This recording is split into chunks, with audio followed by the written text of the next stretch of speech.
This is WFYI News Now. It's November 8th, and I'm Abriana Herron. On today's show, we've got a few stories out of Hamilton County. 2 incumbents and a newcomer won seats on the Hamilton Southeastern School Board. Why the county's Democratic Party filed a complaint with their election board. And we'll hear Election Day reactions from a few voters in the area. It seems to be moving from red to purple, and that's okay, right? We respect people's ideas. Those stories coming up, but first. Voter enthusiasm this presidential election has waned in 2 central Indiana counties, according to preliminary counts. Fewer people registered to vote in Marion County this election, and nearly half of registered voters cast a ballot this year. That's a drop of 9% from 2020. Hamilton County, on the other hand, saw more people register to vote. Still, voter turnout was about 5% less than in 2020. Turnout was higher in Hamilton County than in Indianapolis, both elections. Finalized vote counts will not be available until later this month. 3 women, 2 incumbents, and a newcomer won seats on the Hamilton Southeastern School Board. From WFYI's Education Desk, Rachel Fredette reports that they defeated opponents backed by Republican lawmakers, local officials, and PAC money. Sarah Parks-Reese and Suzanne Thomas were re-elected to their seats, while Latricia Schooley will join HSC's board for the first time. They opposed 3 men who were endorsed by a conservative Fishers organization. School boards are intended to be nonpartisan, but promoting party affiliation has become more common in Fishers. Parks-Reese says the board will get work done despite partisan views.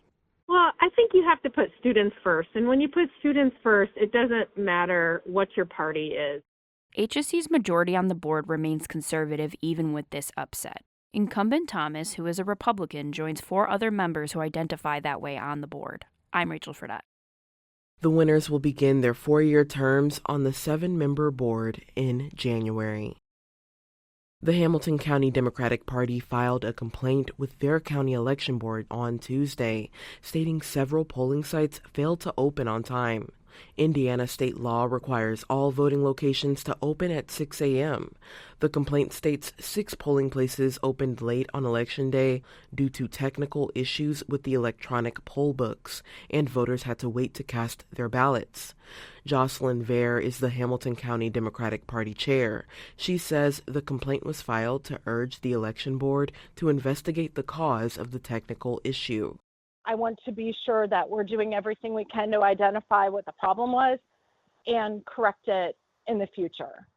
Officials with the Hamilton County Election Board say there was no technical malfunction with the voting machines and that polls were up and running, just delayed by a few minutes because of a coding issue.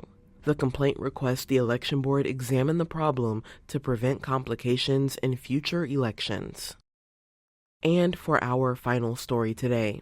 When the polls closed Tuesday night, election watchers from around the country turned their attention to Hamilton County, Indiana, a place that many thought may lean more Democratic.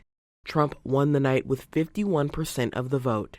In 2020, 52% of Hamilton County voters backed Trump. Noblesville resident Christine Merritt had lunch with her granddaughter, but says she isn't celebrating. We came to the cake bake because I'm in mourning, so I had to have a piece of cake. Steve Caress voted a straight Democratic ticket this year and says he was not surprised by the strong Republican turnout in Hamilton County. Well, it's always seemed solidly conservative. Republican Eric Young has been a Carmel resident for years and supported some conservative school board members in this election. He acknowledges the county is changing. It seems to be moving from red to purple, and that's okay, right? We respect people's ideas. A longtime Republican stronghold, Hamilton County gained Democratic voters in the 2020 election. That's all for today's episode of WFYI News Now. Our podcast is produced by Drew Daudelin, with support from the news team at WFYI and public media journalists across the state. Our news director is Sarah Neal-Estes. Kendall Antron produced our music, and I'm your host, Abriana Herron. If you liked today's episode, remember to subscribe and share. and follow WFYI on Instagram, TikTok, Facebook, and YouTube to check in on our newsroom throughout the day. Thanks for listening. We'll be back on Monday.